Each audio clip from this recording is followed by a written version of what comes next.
Bene, allora buongiorno a tutti. Bien, buenos días a todos. Estoy contento porque hemos cambiado la sede de los convenios, la salita con los asientos verdes, donde allí no estaremos esta vez. Así pues, considero providencial y acertado cambiar el sitio y el lugar. He reducido esta intervención mía porque he sentido un poco de piedad por vosotros al ser la primera hora de la tarde, por lo que he decidido reducir la conferencia, que inicialmente tenía dos temas: la dormición de María o la asunción de María al cielo, como la denominamos los católicos, y el tema de la María Theotokos, María Madre de Dios. Por ello, he dividido mi conferencia sobre la asunción de María en dos partes, por lo que la veremos en dos sesiones. La asunción de María al cielo es para nuestra Iglesia la última promulgación que forma parte de nuestra fe, y ha sido formulada tan solo el 1 de noviembre de 1950 por la Constitución Apostólica Munificentissimus Deus, de la que hago una lectura a través del arte, la espiritualidad y la teología. Veamos qué dice la parte central de este dogma. Afirma esto: por la autoridad de nuestro Señor Jesucristo, de los santos apóstoles Pedro y Pablo, y por la nuestra, pronunciamos, declaramos y definimos ser dogma revelado por Dios que la Inmaculada Madre de Dios, siempre Virgen María, terminada su estancia en el mundo terreno, fue llevada a la gloria celeste en cuerpo y alma. De todo esto nos interesa el significado de esta asunción celeste en cuerpo y alma, por lo que este será el tema clave sobre el que me centraré. ¿Cómo he desarrollado esta relación? De la forma siguiente: con una primera parte que finalizará posteriormente con otro canto del coro bizantino procedente de la iconografía de la dormición, tal como se representa habitualmente en Oriente, sobre el tema de la asunción en el arte, tal como ha sido traducida en Occidente, y después me detengo para pasar a continuación a considerar estos temas derivados que pertenecen a la reflexión católica sobre el tema de la asunción, el juicio, las sagradas conversaciones y la santidad. Así pues, comenzando con el modelo bizantino clásico de la dormición, lo vemos generalmente representado de este modo. Existen dos grandes estilos. Este es el primero. Vemos que abajo está la Madre de Dios sobre el colchón y a su alrededor se sitúan los apóstoles en posición de deesis, es decir, la están venerando, inclinándose con este movimiento particular de veneración, y vemos especialmente que en el centro aparece, en la mandorla verde azulada, el Cristo adornado con esta decoración en oro, el Cristo en la gloria que baja del cielo y toma en sus brazos el alma de la Madre de Dios. Como vemos, esta es la Virgen, el alma de la Virgen. La vemos aquí en este segundo recuadro. Existe también otro estilo que se emplea muy a menudo. Vemos que este lo sigue de modo idéntico. Después surgirán otros estilos. Por ejemplo, veamos esta imagen. La Madre de Dios reclinada aquí, el Señor Jesús que recoge su alma, y por encima la Madre de Dios que ya es llevada a la gloria. Este es otro esquema, el conocido como tripartito. La Madre de Dios que duerme, Cristo que viene a recoger su alma y la Madre de Dios que aparece en toda su gloria a la derecha de Dios. Y así podemos ver aquí otros modelos para poder ver cómo es la tradición. Los que os he mostrado están presentes a lo largo de los siglos, pero el esquema de base no cambia. Cambia un poco el sentido iconográfico, la representación, pero nada sustancial. Me detengo en este modelo de la dormición que he pintado hace poco. Ha sido acabado hace unos 5 meses y ahora se encuentra en la iglesia provisional de Pieve di Cento, que ha sido afectada por el terremoto, por lo que esa comunidad ha levantado una gran iglesia parecida a esta, con capacidad para 500 personas, y ha querido poner como imagen central del altar este icono de la dormición. Para explicarlo en detalle, Aquí se ven mejor aún los particulares. La Madre de Dios que está tumbada sobre este colchón, los príncipes de los apóstoles, Pedro y Pablo, en torno a ella que la están venerando, los demás apóstoles a los que se añaden otros personajes. Para nosotros esto es algo bastante extraño, pero resulta normal en iconografía. Vemos también dos santos obispos, Basilio y Crisóstomo, los inventores de la liturgia bizantina, nacidos y vividos los dos en el siglo IV. Está claro que no podrían estar presentes en el tránsito de María, como tampoco lo estuvo Pablo, porque se convirtió más tarde. Así como también entre las mujeres están probablemente las Marías presentes en la crucifixión. Es cierto que sí estuvieron. Hay además un personaje que se destaca sobre los demás, como vemos, que quiere tocar con las manos a la Madre de Dios. Se cree que este personaje es el apóstol Tomás, interpretado en analogía con el hecho de que él quería tocar el costado y meter los dedos en las heridas de Cristo. Del mismo modo que quería tocar a Cristo, así, como vemos, quiere tocar ahora a la Virgen. Parece, en cierto modo, una analogía con este tema. Así pues, todo se representa en esta mandorla, como vemos, el Cristo que recoge el alma de Dios para llevarla al cielo. A su alrededor tenemos esta corona de ángeles de distintos tipos. Como vemos, tenemos uno con el rostro y 4 alas, otros a su vez con un semblante más humano.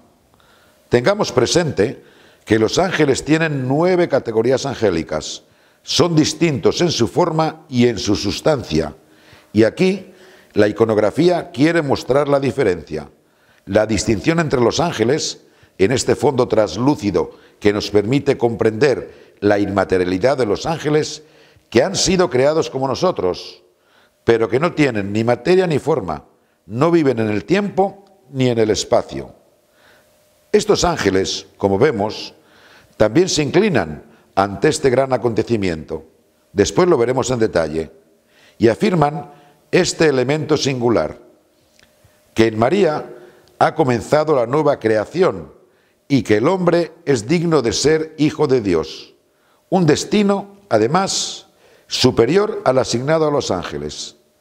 Tanto es verdad que ellos se inclinan no solo para venerar a Cristo, sino que también veneran a esta nueva humanidad que ha sido dada a María, quien ahora participa ya de las cosas de Dios en cuerpo y alma y se instala en los mismos aposentos de la Trinidad.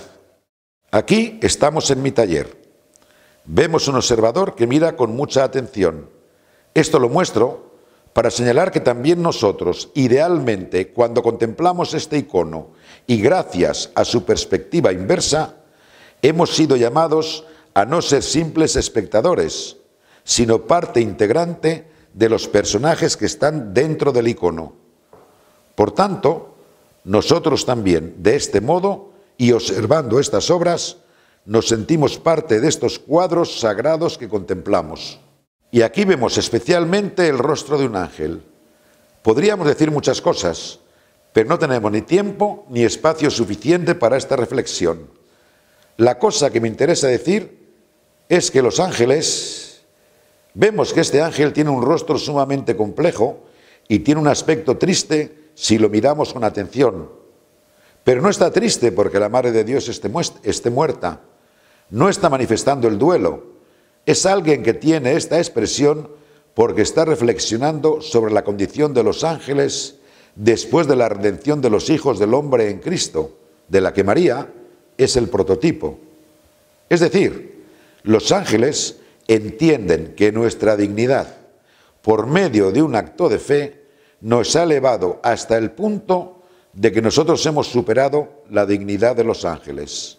Si leemos los 2 primeros capítulos de la carta a los Hebreos, encontramos esta reflexión que nos empuja hasta estas consecuencias extremas, que la creación de los ángeles, que era por dignidad muy superior a nosotros en la creación, por ser una creación de tipo espiritual, se ha convertido, por el hecho de la encarnación de Cristo, que ha elegido no encarnarse en la creación de los ángeles, sino que ha optado por la estirpe de Abraham, como dice la carta a los Hebreos, por lo que el principio divino se ha convertido en nosotros en un principio de divinización. Por tanto, vemos que los ángeles están desconcertados por este ensalzamiento de nuestra dignidad, que tiene su prototipo en María. Este es un pequeño detalle en el que podemos ver esta imagen y podríamos añadir centenares. Está claro que por motivos obvios debemos pararnos aquí. Mientras, en Occidente, nosotros interpretamos este tema por medio de la denominada Asunción. Me gustaría hacer ver que esta diferencia es más que nada de tipo formal, pues desde el punto de vista de la historia del arte, vemos que los temas son muy, pero que muy parecidos. Veamos. Aquí, por ejemplo, tenemos una obra del siglo XIII de la Escuela de Siena, en la que se aprecia muy bien que es cierto que ha cambiado el estilo, mucho más tridimensional de la representación. Los colores son mucho más occidentales, mucho más brillantes. La obra tiende un poco más al realismo, pero vemos exactamente los mismos elementos, es decir, la Madre de Dios recostada sobre un colchón, Cristo que en la gloria viene a coger su alma para llevarla al cielo, mientras que a su alrededor vemos esta corona que era la mandorla de ángeles que sostienen esta aparición de Cristo. Podemos ver esta obra de Duccio di Buonisegna. Estamos a comienzos del siglo XV, encontrándose esta obra en el interior del gran retablo que se conserva en el Museo de la Ópera del Duomo, donde vemos cómo Duccio representa la muerte de María. Ella duerme y Cristo viene, acoge su alma y la lleva hasta el cielo. Alrededor, los ángeles. Vemos que no aparecen detalles sustanciales. Antes veíamos una mandorla. Aquí vemos líneas superpuestas que hacen de fondo al cuadro. Pero fundamentalmente no ha cambiado nada esencial. Aquí, en una pintura que quizá no se ve bien, poco útil por tanto, quería hacer ver la poesía con la que se representa el rostro de María. Esta es el alma de María que sube al cielo y es de una belleza extraordinaria porque nos recuerda sobre todo, yo creo que esta era la intención del autor, las palabras de Jesús, que nosotros debemos ser como niños y que la puerta de acceso al cielo se hace posible con el regreso a nuestra infancia espiritual. Normalmente, nosotros estamos acostumbrados a no hacer bello este tema, a hablar de las imágenes y a no apreciarlas, porque hemos visto muchas. Sería como uno que comenta un canto mientras antes hemos escuchado la mejor música. Por eso, os invito, cuando tengáis la ocasión, a contemplar estas obras y a disfrutarlas, porque son de una belleza intrínseca extraordinaria, como vemos aquí en la poesía de este rostro de la Madre de Dios niña.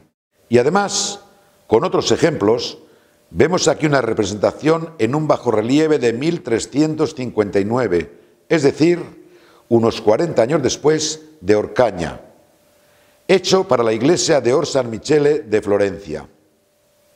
Vemos siempre el mismo modelo que no cambia.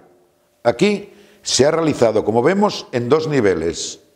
En la escena inferior tenemos a la Madre de Dios durmiendo y en la superior su asunción al cielo, tal como vemos en esta mandorla rodeada por todos los ángeles.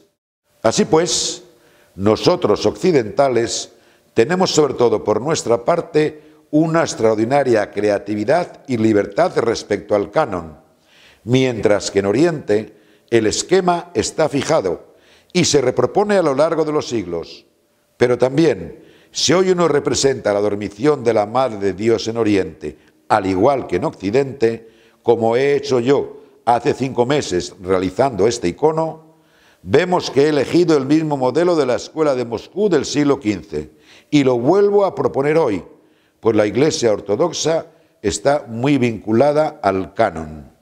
Por su parte, nosotros estamos orientados de modo clásico a una gran creatividad y libertad.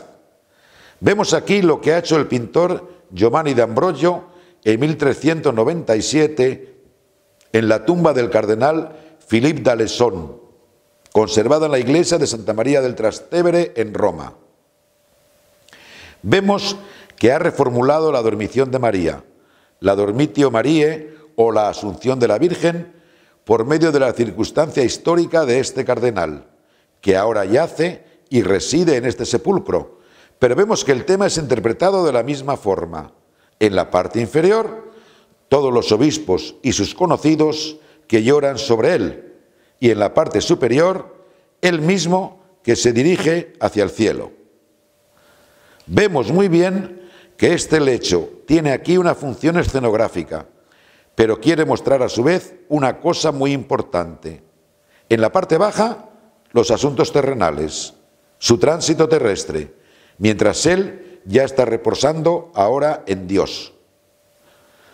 Esto es clave para nosotros, pues nos hace entender que lo que se ha dicho de María, es decir, que ella es llevada en cuerpo y alma, se puede aplicar también a este santo obispo que ya está en las manos de Dios, por lo que su cuerpo no es entregado a la tierra para convertirse en huesos y polvo, sino que será llevado al cielo en todo lo que había sido, en alma y cuerpo, a imagen de María. Otras imágenes del tránsito. Estamos ahora en el año 1433 y vemos cómo el Beato Angélico representa la Dormitio Mariae, mostrando cómo María es depositada en el sepulcro. Este será un tema importante que será desarrollado posteriormente de forma distinta durante el Renacimiento. Pero aquí volvemos a ver a Cristo que viene a recoger el alma de María, prueba de que ella es llevada al cielo en cuerpo y alma. En la parte de arriba vemos a los ángeles que abren la cortina, haciendo sitio para ella en el cielo. Con otros cuadros de Andrea del Castaño, os digo siempre las mismas cosas, que podéis valorar vosotros mismos. Hacemos ahora una exposición de imágenes, como esta de Ghirlandaio, el maestro de Miguel Ángel, donde vemos que no cambian mucho las cosas, salvo que en cierto modo comienza a tener cada vez más importancia esta Madre de Dios después de la subida al cielo y que habita ahora con Dios. A partir de este momento empieza a desaparecer aquella imagen tan poética del Cristo que viene a recoger el alma de la Madre de Dios, mientras los ortodoxos hablan de la dormición de la Madre de Dios, tema sobre el que no estamos de acuerdo, pues existen matices teológicos que todavía no se han tratado. Os muestro a lo largo de la historia del arte cómo ha evolucionado este tema. Dormizione della Madre di Dio, e su questo non siamo d'accordo, ci sono delle finezze teologiche che non sono state ancora messe a punto. Vi faccio vedere attraverso la storia dell'arte come questo modulo si è evoluto. Veamos ahora aquí a Ferrari Defendente. Tenemos una primera aparición de algo muy importante. Como vemos, aquella tumba que había aparecido unos 100 años antes en el sitio donde duerme la Virgen, los occidentales del Renacimiento comienzan a representar este mismo modelo por medio de una imagen resuelta de esta forma: la tumba donde es colocada María. María desaparece, estando presente solo una vez en esta representación. No vemos a María que duerme y a Cristo que viene a recoger su alma y a María que está a la derecha del Padre, sino que aquí tenemos la tumba con flores en su interior. Es decir, los apóstoles mirando dentro de la tumba, ¿y qué es lo que ven? Una flor, que sabemos que filológicamente simboliza el símbolo de la vida. Por tanto, nosotros vemos la muerte, pero si hacemos el acto de fe de mirar dentro, en profundidad, tengamos presente que esta forma de exponerlo significa propiamente mirar dentro del misterio. Allí donde nosotros vemos la muerte con nuestros ojos carnales, veremos la vida por medio de la fe, es decir, la flor que florece. Por tanto, vemos que el modelo cambia especialmente en Occidente, cambia sobre todo, y a partir de aquí seguirá este nuevo modelo. Esta es la forma en la que normalmente estamos habituados nosotros a ver las representaciones de la Asunción. Yo mismo procedo de Pieve di Cento, donde tenemos un gran retablo de Reni, del siglo XVI, barroco, y donde la Asunción viene representada de esta forma.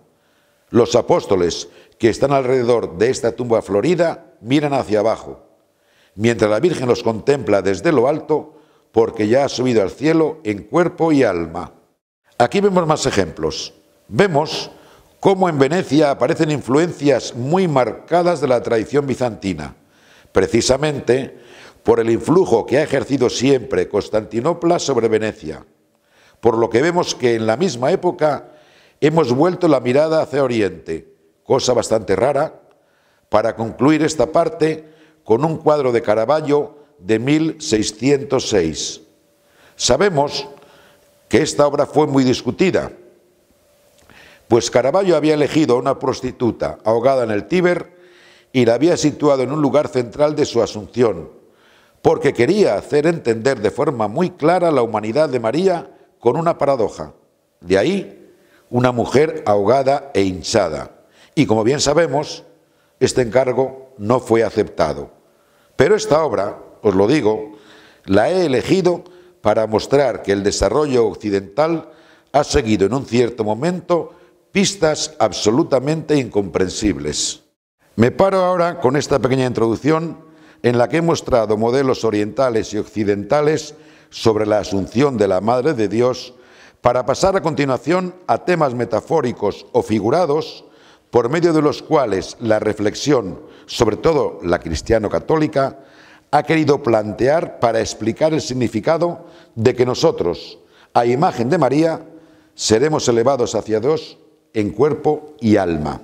En Occidente, he dedicado este tiempo a la parte occidental porque nosotros de hecho pertenecemos a esta tradición y creo que a menudo miramos a Oriente con una cierta fascinación ingenua, debido a que hemos perdido desgraciadamente las huellas de nuestra tradición, que si no son redescubiertas y no hay nadie que las explique, dado que se trata de una tradición interrumpida, tenemos la idea de que nuestra tradición es una tradición pobre, lo cual no es en modo alguno cierto, y diría aún más, que tiene temas extraordinariamente ricos si sabemos reconocerlos.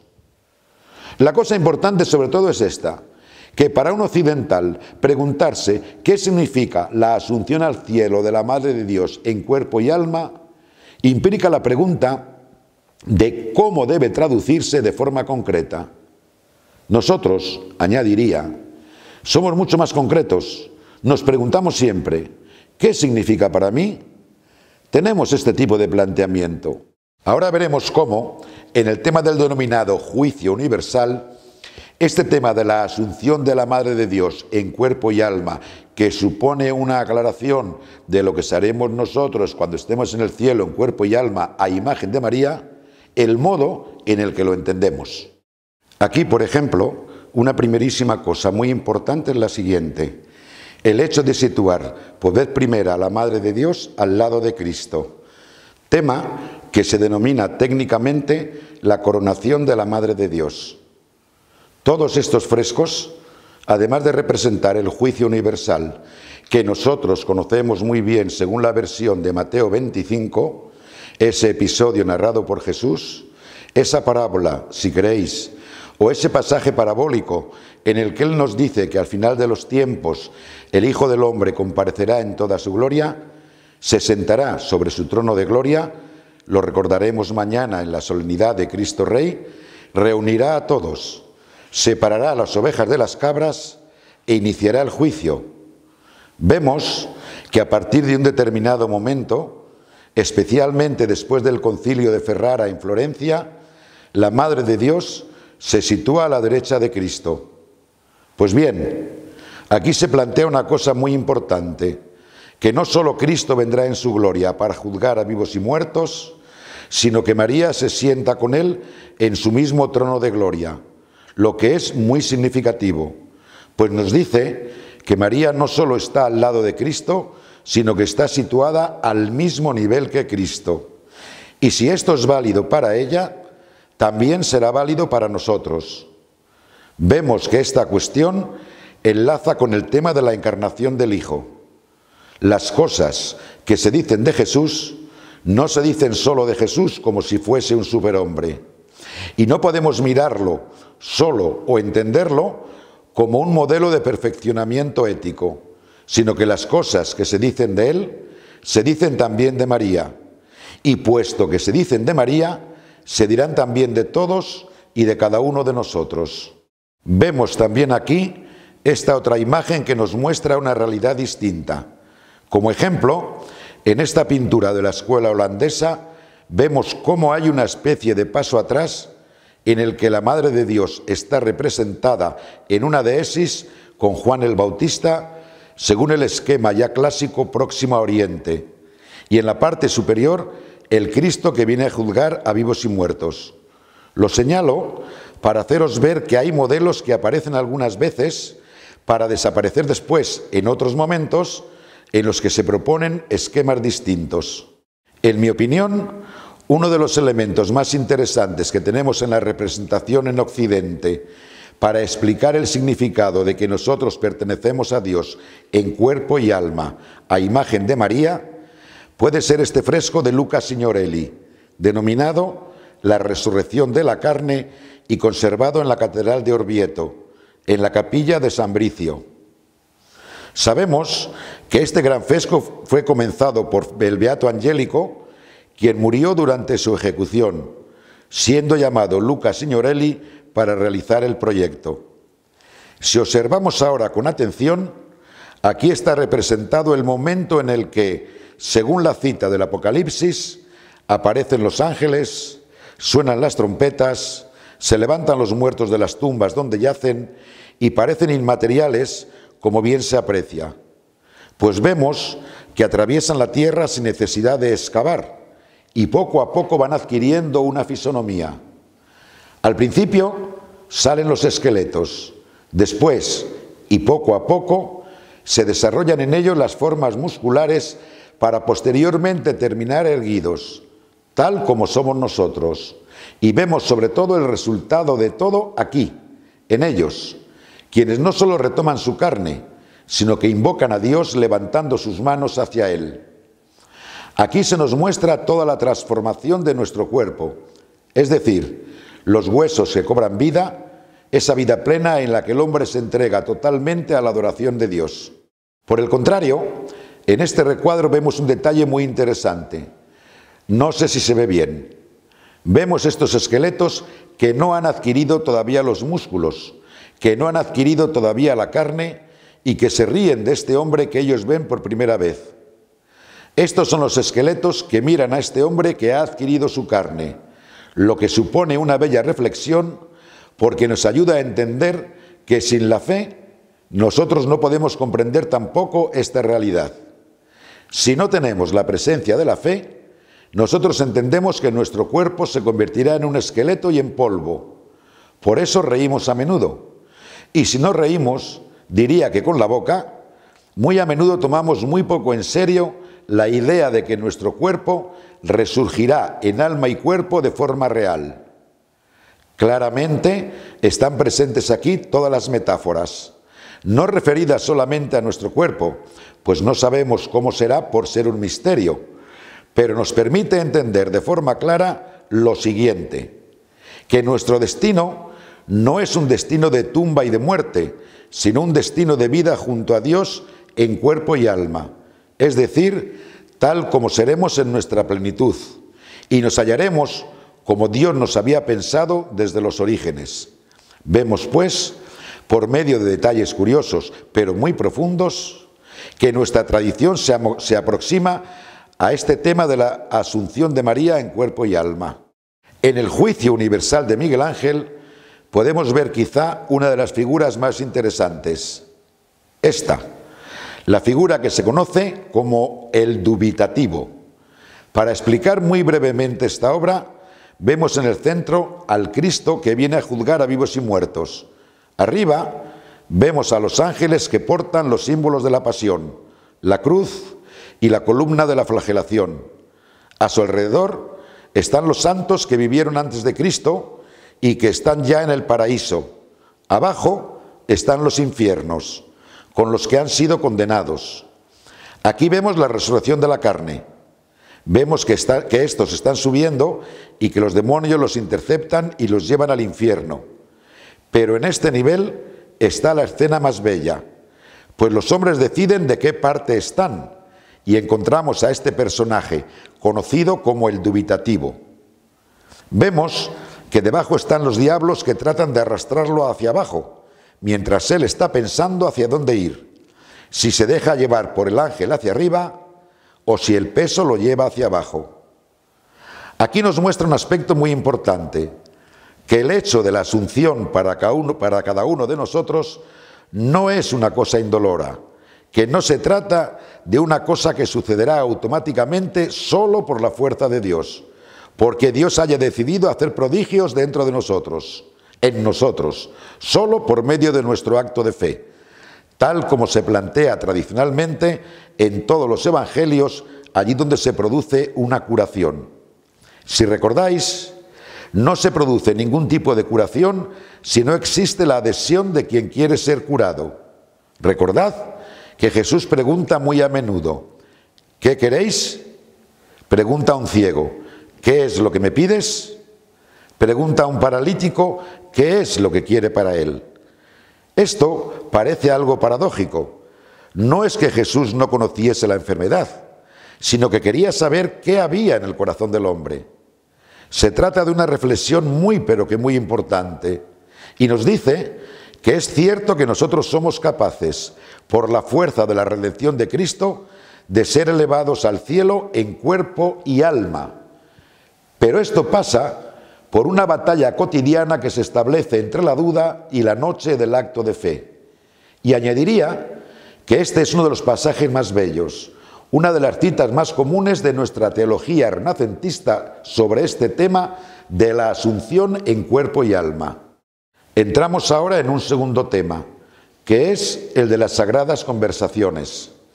Entendemos bastante bien que mientras este tema nos hacía mirar hacia lo alto, es decir, nos hacía entender qué seremos nosotros mañana, el tema de las denominadas sagradas conversaciones parece arrojar luz sobre un aspecto distinto, es decir, sobre el significado que tiene hoy para nosotros el ser ya redimidos en cuerpo y alma, aunque permanezca el peso del pecado, el peso de la enfermedad y especialmente el peso de la muerte.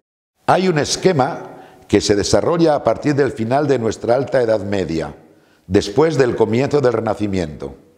Aquí, por ejemplo, estamos en el año 1334, en el retablo de Bernardo Daddi y su Virgen con el Niño en el trono, con ángeles y santos, que se encuentra en la Galería de los Uffizi. Cuando vemos una pintura de este tipo, normalmente la consideramos una obra de museo, pero a su vez es absolutamente indispensable para entenderla en profundidad, entender dónde venía colocada. Todas estas obras son retablos de altar. Sabemos que antes del concilio nosotros celebrábamos de espaldas al pueblo, por lo que debemos imaginar aquí el altar con el sacerdote que celebra de espaldas, pero también a los fieles que están detrás del sacerdote, pues esta capilla es privada, que se han reunido para una celebración pensada en honor de uno de sus difuntos. Conocemos muy bien cuál es el esquema de las iglesias con varios altares. Casi todas nuestras iglesias construidas antes del concilio. Hay un altar mayor, denominado dedicatum, dedicado normalmente al patrono de esa iglesia, y después tenemos las distintas capillas, que en la mayoría de los casos han sido donadas por familias ricas y son tumbas de familia, siendo también generalmente capillas donde se celebra la misa por el difunto. Este es un uso por el que todavía hoy nosotros debemos pagar una oferta. El Papa Francisco se lamenta por ello, señalando que no se debe pagar por los sacramentos, cosa que señalo aquí. La oferta que hacemos por nuestros difuntos para que el sacrificio de la misa sea celebrado para ellos toma cuerpo propiamente en este esquema de las capillas radiales o laterales en las que se reunían con el sacerdote alguno de los familiares del difunto. Hagamos ahora un pequeño esfuerzo de imaginación para tratar de entender el significado de estas pinturas. Si aquí tenemos el retablo, aquí tenemos al sacerdote y a su alrededor tenemos también a algunos familiares del difunto por quien se celebra la misa, resulta bastante claro... No, si aquí tenemos... No me gusta. Vamos a ver. 3203. Hagamos ahora un pequeño esfuerzo de imaginación para tratar de entender el significado de estas pinturas. Si aquí tenemos un retablo, aquí tenemos al sacerdote y a su alrededor tenemos también a los familiares del difunto por quien se celebra la misa, resulta bastante claro completar el círculo imaginando a la Madre de Dios en el cielo con los santos, pero que viene a la tierra, viene concretamente al altar para unirse en comunión de vida y armonía con el sacerdote que celebra y con los fieles que se han reunido en torno a él en asamblea. ¿Qué significa esto? Significa algo muy importante, que el cielo se desplaza a la tierra. Y así como María sube al cielo en cuerpo y alma, del mismo modo la Eucaristía nos transporta en cuerpo y alma. De hecho, es algo tan cierto que decimos que por medio de la Eucaristía tomamos el alimento de los ángeles y que algo que pertenece al cielo es traído a la tierra. Por eso, la compañía y la presencia de María forman parte de nuestra asamblea. Recordad, pues, que todas las veces que vemos un retablo con la Madre de Dios y los santos, no se quería representar solamente a la Madre de Dios y a los santos. Esa disposición significa que María viene a la tierra para que formemos parte de ese gran abrazo por el que el cielo se desplaza a la tierra. Y si se quiere, la tierra se convierte en un trozo de cielo. He dicho ya con otras palabras que todas las veces que nosotros celebramos sacramentalmente la Eucaristía en presencia de María, pasamos de la tierra al cielo. Es decir, ponemos un pie en el paraíso o, si se quiere, el paraíso pone un pie donde estamos nosotros. Observad que estas ideas son muy bellas. Podríamos ver además una infinidad de imágenes como esta. Continúo para hacerlas ver, como estas del Beato Angélico. Imaginadlas siempre como un círculo en el que el sacerdote celebrante equivale a María y los presentes en la celebración son interpretados como el círculo de la comunidad de los santos, que bajan del cielo a la tierra. Podría mostraros una infinidad de imágenes, pero continuamos. Aquí tenemos a Piero de la Francesca y aquí a Garófalo. Y esta última imagen, como vemos, une también los misterios del Rosario. Arriba vemos los 15 misterios del Rosario, lo que nos indica probablemente una idea muy importante, que es esta: que esta realización de la unión del cielo con la tierra se produce durante el sacrificio de la misa, siendo además la continuación del breviario de los pobres, si queremos llamarlo así, que es el reconocimiento del misterio de Jesús en María, que contemplamos por medio del rezo del rosario. Vemos que aquí hay como una extensión del tema eucarístico en el tema devocional del rezo del rosario. Del rosario. Vedete che qui c'è come un'estensione del tema eucaristico in quello devozionale della recita del rosario. Pues bien, como último tema derivado, desarrollado en Occidente, tenemos el tema de la santidad. Observad que el primer tema, el del juicio, era un tema celestial, es decir, ¿cómo seremos nosotros un día? Estos dos temas derivados, la sagrada conversación y la santidad, nos hablan por su parte de lo contrario, es decir, de lo que significa que nosotros hoy estemos ya revestidos en cierto modo con una garantía y un anticipo, usando las palabras de Pablo, de lo que nos espera en la vida eterna. Una de las señales fundamentales de la presencia del Espíritu Santo dentro de los hombres son los santos. De modo particular, nosotros, los occidentales, tenemos un extraordinario número de santos, a los que veneramos como aquellos que ya en vida nos hacían sentir el sabor, nos hacen sentir el sabor de las cosas que nos esperan en el cielo. Aquí, por ejemplo, y no por casualidad, el primero que citamos es San Francisco. ¿Habéis comenzado ya a interpretar las imágenes? No sé si habéis percibido que el planteamiento aquí es idéntico al de la dormición. Vemos que Francisco duerme, en torno a él sus frailes que le están despidiendo, y en el cielo una mandorla de ángeles que viene a su encuentro. No es Jesús ni la Virgen, pero al cielo ha ido también San Francisco. Ved el tránsito de Cristo a la Madre de Dios, al Santo. Francisco es un santo por excelencia, y tan es así que era llamado el otro Cristo durante su vida, siendo el primer santo occidental con el que se ha tenido el atrevimiento de situarlo al mismo nivel de Jesús, de la Madre de Dios, de San Juan Evangelista o San Juan Bautista. Si nosotros vemos las iconografías de los primeros ciclos franciscanos, nos daremos cuenta de que entramos en la tradición y de que se ha producido un hecho nuevo. Francisco, al mismo nivel, por la santidad que ha adquirido en vida, puede compararse a la Madre de Dios y al mismo Cristo. Vemos, por tanto, que el esquema de la dormición de María es aplicado a San Francisco. Por tanto, podemos decir, si se ha aplicado a San Francisco, puede ser aplicado a Santa Catalina de Siena, podría aplicarse a la Madre Teresa de Calcuta, a San Pío de Pietrelcina, y podría aplicarse a cada uno de nosotros si somos considerados dignos de ello. ¿Veis cómo se desarrolla la escena? Es muy bella. Habla en realidad al corazón de cada uno de los fieles que la contempla, porque no significa que se trata de un asunto perteneciente a otros, a supermujeres o superhombres. Es un misterio que pertenece a cada uno de nosotros. Vemos aquí, por ejemplo, otra imagen muy bella, y con ella quizá tenemos una de las lecciones más elevadas sobre este tema de Antonello de Messina, el San Sebastián. Creo que ninguno de nosotros ha experimentado la dura sensación de tener clavada una flecha en el cuerpo. Sebastián tiene más de una. Uno que tenga una flecha clavada no puede tener con toda certeza esa expresión del rostro de San Sebastián, como tampoco es posible que tenga un cuerpo tan suave.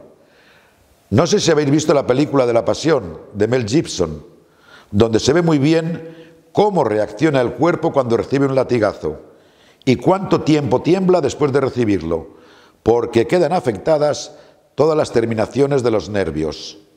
Con toda certeza, si uno recibe una flecha, no puede mantener esa posición. ¿Qué significado tiene esto? Significa una cosa muy importante. Vemos que San Sebastián está tan absorbido por los asuntos de Dios que la transformación de su cuerpo y alma es tal que incluso los dolores de esta tierra le resultan muy soportables. ¿Qué es lo que nos revelan? No el dolor que le producen, sino la resurrección que ya conlleva la aceptación de la cruz por Cristo, porque Él es alguien que sufre porque ha hecho suya la causa de Cristo y el Evangelio. Es uno que está perdiendo la vida por Cristo y el Evangelio, y la está ya recobrando. ¿Entendéis ahora lo que significa la asunción en cuerpo y alma? Para San Sebastián es esto. Él ve ya el cielo abierto, como se dice de San Esteban.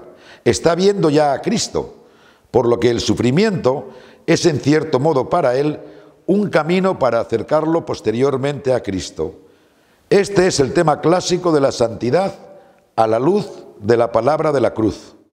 Si miramos ahora a esta Santa Catalina de Alejandría, veremos bajo su brazo la rueda dentada. Santa Catalina murió de una forma atroz, destrozada por estas ruedas con dientes en punta. Pero veamos cómo sabe sujetar su instrumento de tortura y cómo sabe mirar hacia lo alto. Vemos que tiene el rostro inclinado en parte, pertenece todavía al mundo terrenal, pero ved que sus ojos se dirigen ya hacia lo alto en un rostro que nos habla ya del cielo. Nosotros seremos lo mismo aquí. Seremos transfigurados en cuerpo y alma a imagen de María junto a Dios. Veamos este San Juan Bautista. Os muestro estos rostros encantadores, estos cuerpos transfigurados, que nos dicen, al igual que la tradición, que se ha querido mostrar cómo podría ser una persona, especialmente un santo, que está tan imbuido por el Espíritu Santo, que ya ha subido en cierto modo al cielo en cuerpo y alma. ¿Cómo seremos nosotros cuando estemos junto a Dios? Y aquí tenemos una de las imágenes más bellas, en mi opinión, a la que tengo mucho cariño y me ha gustado mucho siempre. Es una imagen de Caravaggio de San Francisco en éxtasis, después de haber recibido los dardos y por tanto la impresión de los estigmas en su cuerpo. Aprendamos también aquí a interpretar esta imagen. Ved con qué maestría Caravaggio construye esta imagen, que nos lleva a comenzar por los pies, situados de forma consciente en penumbra, para dirigirnos hacia arriba, hacia la cabeza de San Francisco.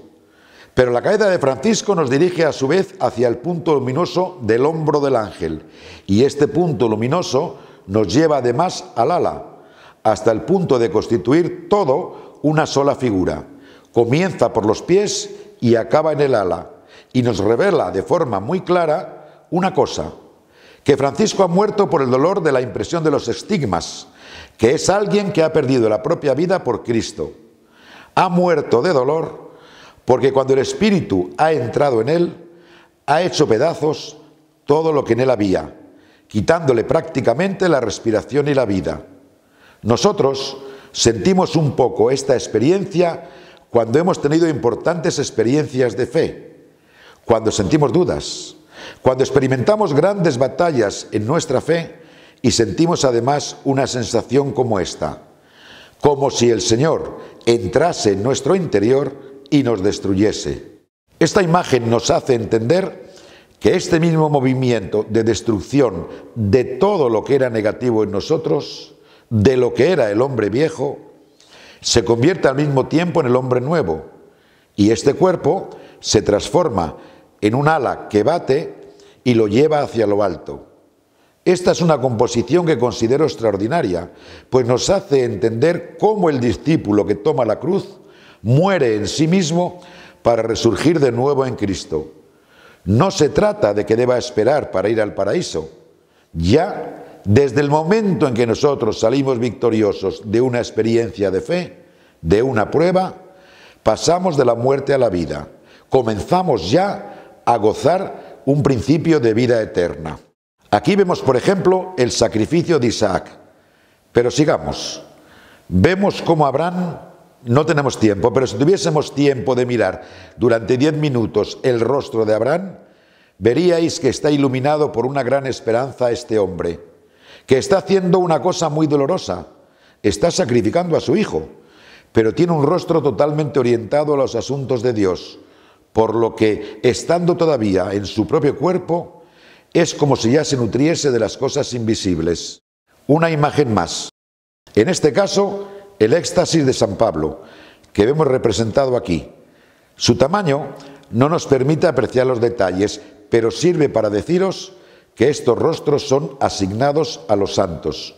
Finalizo ya este tema, que era también el último, señalando que la tradición más extendida sobre el significado de la Asunción de María en cuerpo y alma, especialmente en Occidente, la encontramos en esta gran profusión de retratos de santos, quienes por estar tan cercanos a Dios salen victoriosos en las batallas de la noche de la fe y presentan ya rostros que son terrenales, pero que nos hablan del cielo. En cierto modo nos enseñan por analogía, y en la medida en que podamos entenderlo con la limitación de nuestra inteligencia y nuestro conocimiento actual, cómo seremos junto a Dios. Terminaremos siendo como Él nos ha pensado en cuerpo y alma. Ci ha pensato in anima e corpo.